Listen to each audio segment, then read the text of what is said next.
Tratado de Libre Comercio. Un paso más. Hola, ¿qué tal? Bienvenidos al tercer episodio del podcast de Voces Entretejidas, con la temática de memoria cultural y como tema principal 1994, un año que marcó a México en sucesos importantes. Yo soy Yael Cordero González y en esta edición abordaré el tema del Tratado de Libre Comercio, también de Norteamérica, conocido como TLCAN o TLC, para entender el entorno económico de nuestro país en este año, junto con el tema de el error de diciembre, también conocido como el efecto tequila, donde desde mi punto de vista hablaré del por qué los considero temas que dejan huella en la memoria cultural de nuestro país. Para entender sobre el TLC, empecemos con los conceptos básicos del tema. ¿Qué es el TLC o TLCCAN? El Tratado de Libre Comercio de América del Norte, TLCAN, ahora conocido como el Tratado de México, Estados Unidos y Canadá, TMEC, es como un acuerdo entre México, Estados Unidos y Canadá para hacer negocios juntos más fácil. Es como una gran fiesta comercial donde todos pueden intercambiar productos y servicios sin tantas reglas. Ahora vamos a ver algunos detalles. Yo, a lo que veo, ¿para qué sirve? Sirve para facilitar el comercio entre México, Estados Unidos y Canadá, los tres países ya mencionados, promoviendo el crecimiento económico y creando más oportunidades. También a la fecha sigue hablándose de él y sigue vigente debido a que muchos negocios actualmente, sobre todo grandes empresas, han incrementado su popularidad o el número de vigencia o de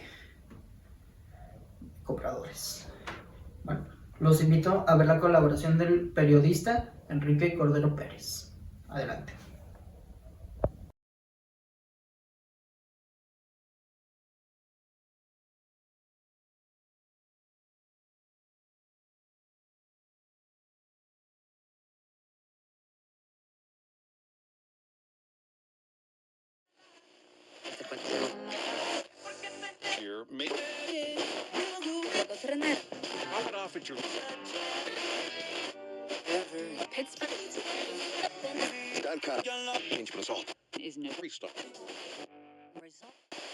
Mi nombre es Enrique Cordero, soy de aquí y de allá, de todos lados. Seamos felices, y no, pues no.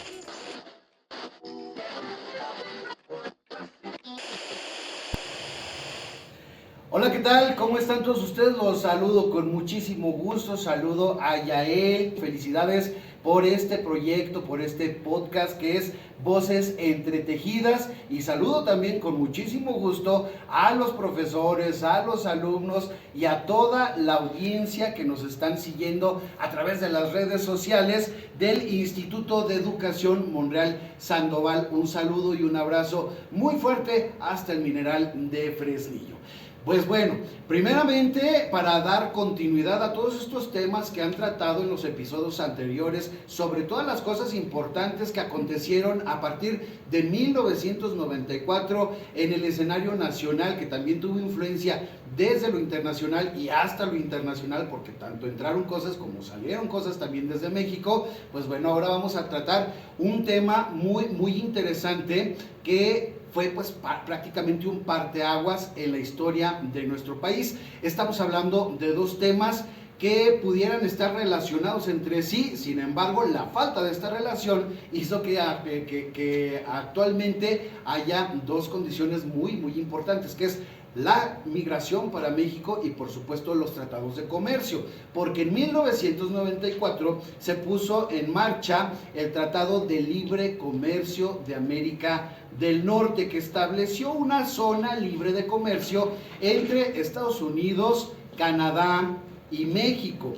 Esto por supuesto no incluyó un capítulo que estaba muy esperado, que era acerca de la migración, el libre tránsito entre los trabajadores, que eso no se trató en este Telecán, por sus siglas, que es como se conoció en 1994. Y esto, por supuesto, a pesar de las expectativas de que el libre comercio reduciría las diferencias salariales y la migración. La entrada en vigor del Telecán coincidió también con una época muy importante para nuestro país en 1994, que fue la crisis económica, lo cual también provocó un aumento de migración, sobre todo entre México y Estados Unidos. Y ustedes no me dejarán mentir, todas las personas que están viendo ahorita esta colaboración, levante la mano simplemente quien no tiene al menos un solo familiar en Estados Unidos, ya sea un primo, un tío, un sobrino, nuestro papá, nuestra mamá. Tenemos casi todas las familias zacatecanas un familiar en Estados Unidos. De allí que se vino también la cultura de que en diciembre pues nos llegaban los tenis, o nos llegaba el juguete, o nos llegaba el regalo de alguno de nuestros familiares que se fueron a trabajar hacia Estados Unidos y regresaban para las fechas pues tradicionalmente familiares. Sin embargo, todo esto tiene un trasfondo muy fuerte en el trabajo que realizan nuestros propios zacatecanos, nuestros propios mexicanos, nuestros propios familiares, que mire, que han ido a sudar la gota gorda a trabajar a Estados Unidos para poderle dar un mejor bienestar a sus familias y también a sus lugares de origen. Estábamos hablando de esta entrada en vigor del Tratado de Libre Comercio de América del Norte, que coincidió con esta crisis financiera o crisis económica de México en 1994, donde se impulsó la mayor o una de las mayores migraciones, que fue en los 90s. También otra de las migraciones más importantes de México a Estados Unidos fue en los 80s, donde empezó ya con mayor forma las remesas a ser enviadas desde Estados Unidos hacia México. Que es una remesa, pues es el dinero que los trabajadores mexicanos o los trabajadores de otros países envían a su país de origen. Esto fue en los 80s, sobre todo a mediados de la década de los 80s, cuando se empezaron a legalizar más nuestros zacatecanos que viven allá en Estados Unidos. Por eso se tomaba con buen entusiasmo el Tratado de Libre Comercio, que al final de cuentas no tuvo en su apartado la situación migratoria, más que el flujo de productos que se estaban realizando entre los tres países, y donde tampoco llegó pues esa brecha salarial de igualar el precio o lo que ganaba un trabajador, un obrero en México, que es lo que trabaja un obrero en Estados Unidos o en Canadá, que se supone que iba a ser lo mismo. Por ello se renegocia este Tratado de Libre Comercio al Tratado de México, Estados Unidos y Canadá, que actualmente se llama TEMEC, que incluso el próximo año, en 2026, se va a volver a renegociar para ver qué es lo que sucede con esta misma situación. Pero también, como contexto, les comento que en 2001 se propuso un plan para un acuerdo migratorio integral dentro de la Comunidad de América del Norte, pero los ataques terroristas que lamentablemente sucedieron el 11 de septiembre de 2001 frustraron esta iniciativa. Esta medida quería hacer una similitud con la Unión Europea, que son todos estos países del viejo continente que se juntaron, ellos sí, para tener un libre tránsito entre ellos, entre los diferentes países,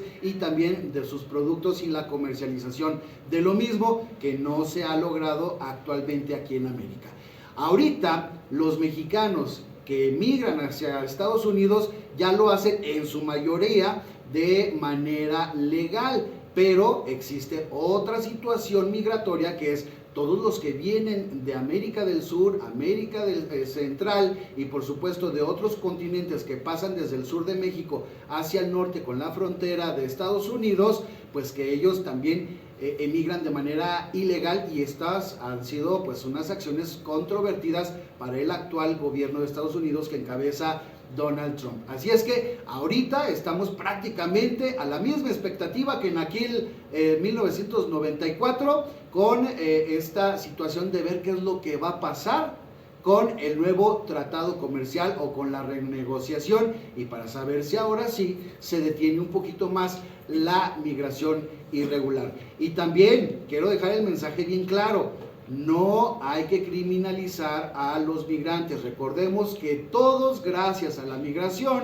estamos presentes donde estamos, porque tenemos familiares que son de otros estados e incluso de otros países, y así es como se ha creado la historia de todo el mundo. Espero que pues hayan entendido algo de lo que estuvimos explicando en este momento sobre los tratados comerciales y la relación con la migración. Me despido de ustedes, muchas gracias por el favor de su atención y mucho éxito a Voces Entretejidas. Adiós.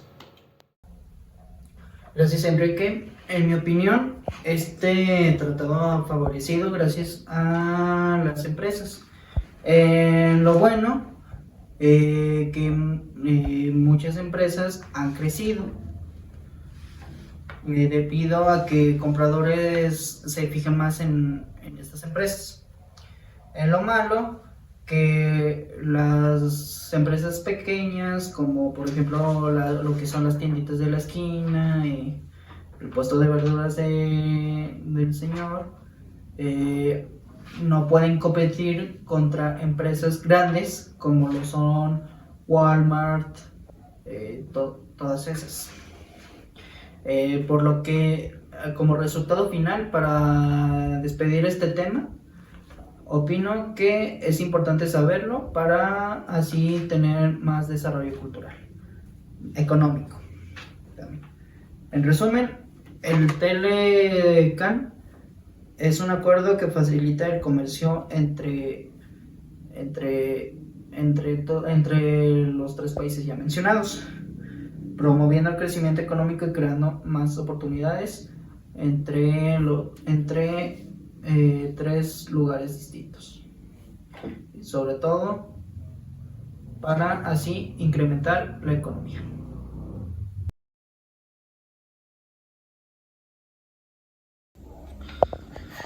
Otro hecho importante que marcó este año fue el llamado error de diciembre, el cual se refiere a la crisis económica de nuestro país cuando el secretario de Hacienda, Jaime Sierra Puig, anunció el 20 de diciembre de 1994 la caída del peso frente al dólar en un 15%. Hubo una fuga masiva de inversionistas en nuestro país, lo cual ocasionó una de las mayores crisis de nuestra era. 28 días después de este anuncio, Sierra Puig renunció a su cargo. Meses después, el presidente de Estados Unidos, Bill Clinton, armó un paquete de ayuda sin el apoyo interno de su país por $20 mil millones para soportar la economía de México. Sin embargo, esto llegó tarde, pues ya se habían retirado varios inversionistas, generando miles de pérdidas de empleos, incrementos de precios de los productos básicos y la caída del peso frente al dólar en más de un 50%. Y a continuación les daré algunos datos para entender la magnitud de esta crisis. En los primeros días de enero de 1995, Bill Clinton, el presidente de Estados Unidos en ese entonces, hace una llamada telefónica a Zedillo y le ofrece respaldar económicamente a México, lo que benefició al país, pues la bolsa de valores incrementó.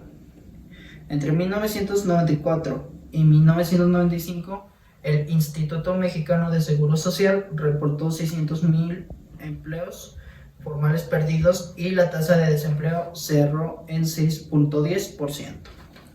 La inflación pasó de 7.05% en 1994 a 51.97% en 1995. En 1995, el Producto Interno Bruto cayó 6.22% y la deuda externa se colocó en 45.84% del Producto Interno Bruto. Y finalmente se incrementó la pobreza en toda la población. Y ahora viene mi opinión propia. En mi opinión y a lo que yo he investigado, todo esto se debe a que los inversionistas tenían miedo de varios otros hechos que marcaron 1994, sobre todo el asesinato de Luis Macías, el presidente del Partido Revolucionario Institucional, el PRI, en octubre. Esto hizo que varios inversionistas hiciera que todo este miedo que se obtuvo bajó la bolsa de valores, bajó el dinero, muchos productos normales, productos básicos, como se había comentado, elevaron su precio. Un ejemplo es que, por ejemplo, es que varios productos de la tienda que antes costaban $1, ahora costaban $10. Muchos mexicanos perdieron sus casas debido a que la hipoteca elevó. Perdieron pertenencias como, por ejemplo, sus automóviles, y sobre todo varios de estos inversionistas llegaron incluso a la ruina y a la pobreza. Esto hizo que el sexenio de Carlos Salinas de Gortari, aunque ya se había acabado, fuera muy cuestionado. Básicamente, México se pensaba que estaba en la ruina.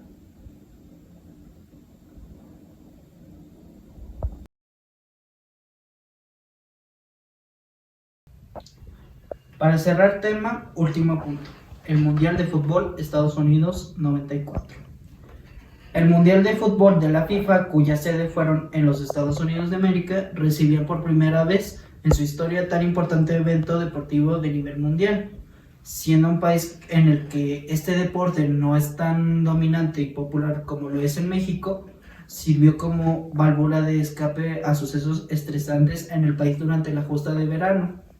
La selección mexicana, que al gusto de mucha gente es considerada como una de las mejores selecciones que ha participado en este evento, sin considerar aquellas selecciones que jugaron en los mundiales de casa, México 70, México 86 y más tarde la Copa Confederaciones México 1999, ya que estaba conformada por jugadores que hoy en día ya gozan del título de leyenda y algunos ya inmortalizados en el Salón de la Fama.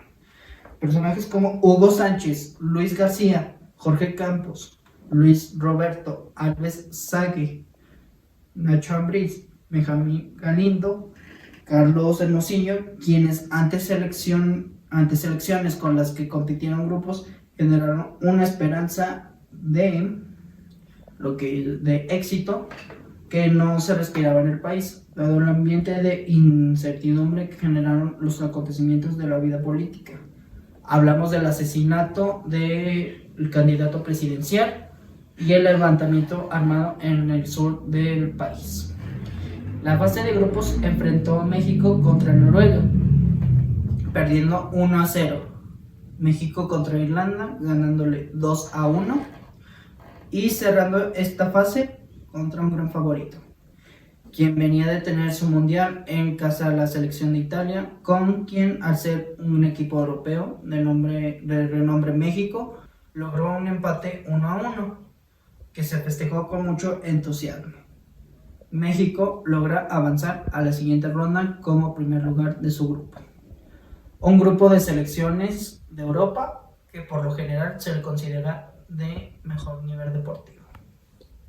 En esta ronda nuevamente se enfrenta a otro seleccionado europeo, con quien empató 1-1 en el tiempo reglamentario y fue eliminada en penales por la selección de Bulgaria, terminando así el sueño de conquistar un campeonato mundial en el país vecino, donde históricamente, al tener tantos paisanos, la sensación era como jugar en casa. Como punto final, yo veo que la selección de este año fue un impacto para México, como ya se había visto después de tantos eventos que dieron incertidumbre a miles de mexicanos. Como ya vimos en este episodio, pudimos ver que en 1994 fue una memoria cultural para toda la sociedad que vivió en esa época en México, 1994. Por mi parte sería todo. Mi nombre es Yael Cordero González y hasta la próxima. Chao. Ahora como antaño, hablando de ricas galletas. ¡Qué vajilla tan preciosa! No, señora Corte. Ay, perdón, pero es que ahorita al ver esta vajilla tan bonita, y es mexicana, pensé que ahora con el Tratado de Libre Comercio podríamos exportar cosas tan lindas y bien hechas, y así nos llegaría más dinero y podríamos vivir mejor. ¿Ustedes qué opinan, chicas? Al tratado hay que entrarle con calidad. Foro Nacional de la Publicidad. Es iniciativa privada.